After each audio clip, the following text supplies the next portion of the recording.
السلام علیکم۔ صراط مستقیم چینل میں خوش آمدید۔ آج 22 مارچ 2019 ہے۔ میں آپ سے شیئر کر رہا ہوں سعودی عرب سے متعلق تازہ ترین خبریں۔ روزانہ کی بنیاد پر سعودی عرب سے متعلق تازہ ترین خبریں اور دیگر اہم ترین معلومات میں آپ حضرات سے شیئر کرتا ہوں۔ پلیز میرا چینل صراط مستقیم سبسکرائب کر لیں، بیل بٹن لازمی پریس کر لیگا تاکہ جیسے ہی میں کوئی ویڈیو اپلوڈ کروں گا فوری طور پر آپ حضرات کو مل سکے گی۔ ریاض سے خبر آئی ہے کہ وزارت محنت اور سماجی بہبود نے 9 اور اس سے کم ملازم والے چھوٹے سائز کے اداروں کی غیر ملکی افراد پر جو فیس لگی تھی اس سے انہیں چھوٹ دے دی ہے۔ اس سلسلے میں مزید اطلاعات جو آئی ہیں کہ چھوٹے اداروں کو 4 ملازمین کی فیس سے استثناء حاصل ہوگا۔ انہوں نے بتایا ہے کہ وہ تمام ادارے جن کے اندر 4 ملازمین ہیں ان کو جو ان غیر ملکی افراد پر ٹیکس لگا ہے وہ تمام نہیں لیا جائے گا۔ وزارت نے ٹویٹر پر اپنے اکاؤنٹ میں یہ وضاحت ایک سعودی شہری کے سوال کے جواب میں جاری کی ہے۔ مقامی شہری نے پوچھا تھا کہ چھوٹے اداروں کو غیر ملکی جو افراد پر فیس لگی ہے اس سے انہیں چھوٹ حاصل ہے یا نہیں۔ وزارت نے جواب میں کہا کہ 9 سے کم ملازمین والے چھوٹے اداروں کو ایسی صورت میں چھوٹ ہے جب ان کے پاس 4 ملازمین کی فیس سے ان کے پاس کام کرتے ہوں اور 4 ملازمین جو 9 میں سے ہوں گے ان کی فیس ان سے نہیں لی جائے گی جس میں ان کا مالک بھی اس ادارے میں کام کر رہا ہو۔ لہٰذا آپ حضرات کی جانب سے بھی بہت زیادہ یہ سوال پوچھا گیا تھا کہ 4 ملازمین والے ادارے سے فیس لی جائے گی، تو اس سلسلے میں ابھی وزارت عمل نے واضح طور پر ایک اعلامیہ جاری کر دیا ہے کہ اب ایسے اداروں سے فیس نہیں لی جائے گی۔ ریاض سے خبر آئی ہے کہ فروغ افرادی قوت فنڈ یعنی ہدف جس ادارے کا نام ہے، انہوں نے اعلامیہ جاری کر کے بتایا ہے کہ 36 ماہ تک پرائیویٹ اداروں میں کام کرنے والے سعودی خواتین اور حضرات کی سیلریز کا ایک بڑا حصہ وہ خود ادا کریں گے۔ اس سلسلے میں مزید جو اطلاعات آئی ہیں کہ تمام پرائیویٹ اداروں میں سعودیوں کو ملازم رکھنے کی ترغیب اور حوصلہ افزائی کی خاطر ایسا کیا جا رہا ہے۔ سبسڈی کے تحت کم سے کم جو سیلری 4,000 اور زیادہ سے زیادہ 10,000 مقرر کی گئی ہے، جس کا تقریباً 75% جو حصہ ہے شروع میں وہ یہ کمپنی جو صدف محکمہ ہے یعنی کہ ہیومن ریسورس ڈیولپمنٹ فنڈ یہ خود ادا کرے گا تاکہ پرائیویٹ اداروں میں سعودی شہری ملازمت حاصل کر کے ایکسپیرینس حاصل کرنے کے بعد وہاں پر باقاعدہ اپنی پوزیشن بہتر بنا سکیں۔ لہٰذا اس سلسلے میں جو بھی پرائیویٹ کمپنی ہیں ان کے لیے کافی سہولیات فراہم کی جا رہی ہیں اور اس طرح سے آنے والے دنوں میں یہ ممکن ہو سکتا ہے کہ کافی زیادہ مختلف ڈپارٹ کے اندر سعودیزیشن کی جائے۔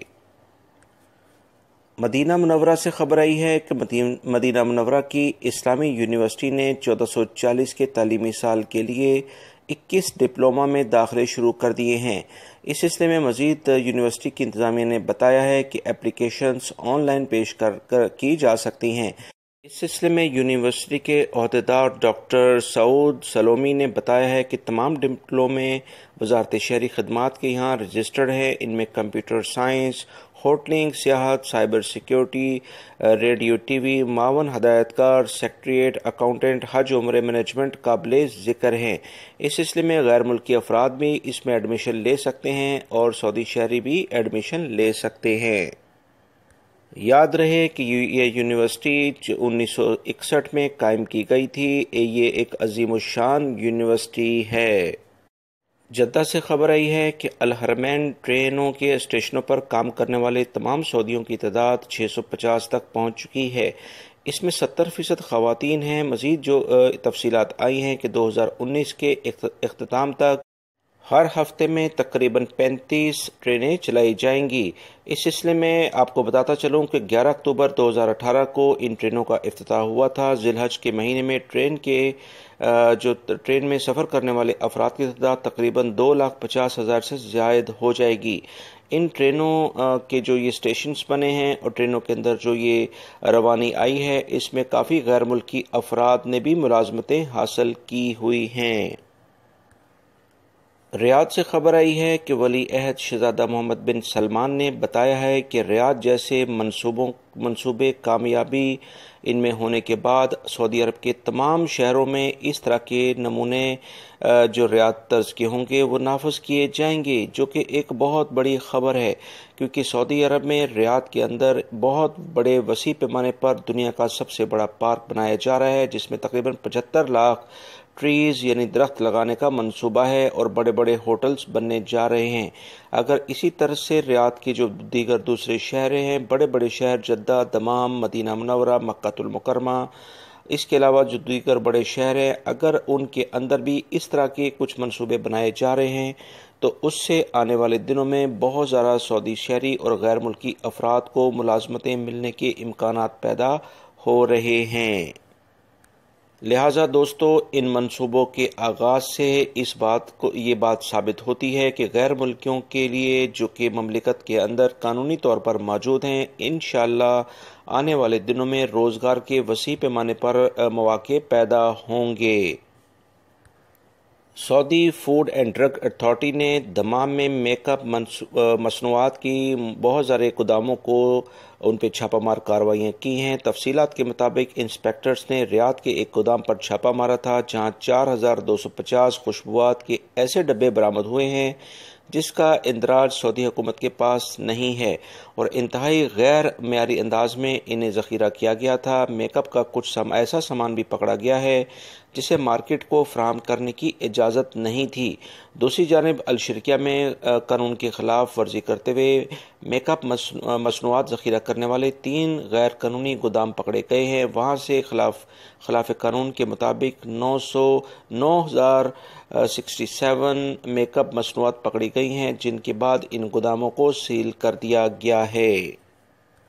سعودی حکومت ایسے تمام افراد اور ایسے کاروبار کرنے والوں کے خلاف سخت کارروائی کر رہی ہے جو کہ عوام الناس کے ساتھ مذاق کرتے ہیں۔ ریاض سے خبر آئی ہے کہ ایک کمپنی نے 30 گاڑیوں کے لائق جگہ کو سمارٹ پارکنگ میں تبدیل کر کے پارکنگ کا ماہانہ کرایہ 1200 ریال مقرر کر دیا ہے۔ اس سلسلے میں ایک مکان کے کرائے کے برابر یہ کرایہ بنتا ہے۔ میونسپلٹی نے اعلان کیا ہے کہ پارکنگ کا کرایہ علامتی ہے۔ کمپنی نے میونسپلٹی کو جھوٹا ثابت کر دیا ہے۔ یہ رپورٹ دیتے ہوئے بتایا کہ ریاض ریجن کے تجارتی علاقوں میں کاروں کی بھرمار کی وجہ سے کمپنیاں ناجائز فائدہ اٹھا رہی ہیں۔ کمپنی نے 30 گاڑیوں کے لائق جگہ کو سمارٹ پارکنگ میں تبدیل کر کے 300 گاڑیوں کے قابل بنا دیا ہے۔ ہر گاڑی سے ماہانہ 1200 ریال وصول کیے جا رہے ہیں۔ مقامی شہریوں نے پارکنگ کے اس بڑے ہوئے جو ریٹ ہے اس پر شدید ناراضگی کا اظہار کیا ہے۔ العلا کے علاقے سے خبر آئی ہے کہ العلا رائل کمیشن کے ایگزیکٹو چیئرمین عمر المدری نے بتایا ہے کہ سعودی عرب العلا کو اہم ترین سیاحتی مرکز میں تبدیل کرنے کی بھرپور کوشش کر رہا ہے۔ اس سلسلے میں مزید جو اطلاعات آئی ہیں کہ 2035 تک $20 ارب کی سرمایہ کاری العلا میں کی جائے گی۔ سرمایہ کاروں کو اس کی ترغیب دی جا رہی ہے۔ 2019 کے اختتام سے قبل بین الاقوامی سرمایہ کاروں کو العلا بلا کر منصوبے شروع کرنے کی ترغیب دی جائے گی۔ العلا سعودی عرب کے شمال مغرب میں واقع ہے۔ یہ دنیا کی قدیم تمدنوں یعنی تہذیبوں میں سے ایک ہے جس کا ذکر باقاعدہ قرآن پاک میں بھی آیا ہے۔ اگر کوئی بھی شخص اس علاقے میں جائے تو وہ یہ دیکھے کہ اللہ رب العزت کے نافرمانوں کے ساتھ اتنے جو کہ بہت طاقتور تھے ان کے ساتھ کیا کیا گیا ہے۔ دوستو، سعودی مواصلاتی کمپنیوں نے 2018 کے دوران یعنی کہ وہ ٹیلی کام کمپنی جو کہ سعودی عرب میں کام کرتی ہیں، انہوں نے $19.5 ارب کمائے ہیں۔ 2017 کے مقابلے میں یہ آمدنی 18% زائد ہے۔ Information technology and communication board نے ریاض میں ان تمام کمپنیوں کے عہدیداروں کے میٹنگ کے بعد بتایا کہ سعودی عرب میں یوٹیوب استعمال کرنے والوں کی تعداد 19.6 ملین تک پہنچ گئی ہے۔ فیس بک پر 16.8 ملین شہری اس پہ کام کرتے ہیں، جبکہ واٹس ایپ استعمال کرنے والوں کی تعداد 15.2 ملین ہے۔ انسٹاگرام 15 ملین افراد استعمال کرتے ہیں۔ اسنیپ چیٹ سے 9.4 ملین افراد جڑے ہوئے ہیں، جو کہ مملکت میں بڑے وسیع پیمانے پر انٹرنیٹ کے استعمال کو ظاہر کرتا ہے۔ لہٰذا یہاں پر جو بھی ٹیلی کام کمپنی ہیں وہ کافی زیادہ سرمایہ کاری کر رہی ہیں. آنے والے دنوں میں ان ٹیلی کام سیکٹر میں مزید کمپنیاں آئیں گی، جس سے غیر ملکی اور سعودی شہریوں کو وسیع پیمانے پر ملازمتیں ملنے کے امکانات پیدا ہو رہے ہیں. محکمہ موسمیات نے اعلامیہ جاری کیا ہے کہ ریاض کے علاوہ مملکت کے بہت سارے علاقوں میں ہلکی بارش کا امکان ہے. شروع میں گرد و غبار رہے گا، اس کے بعد ہلکی بارش کی امید ہے. دوستو، یہ تھی آج کی تازہ ترین خبریں. السلام علیکم.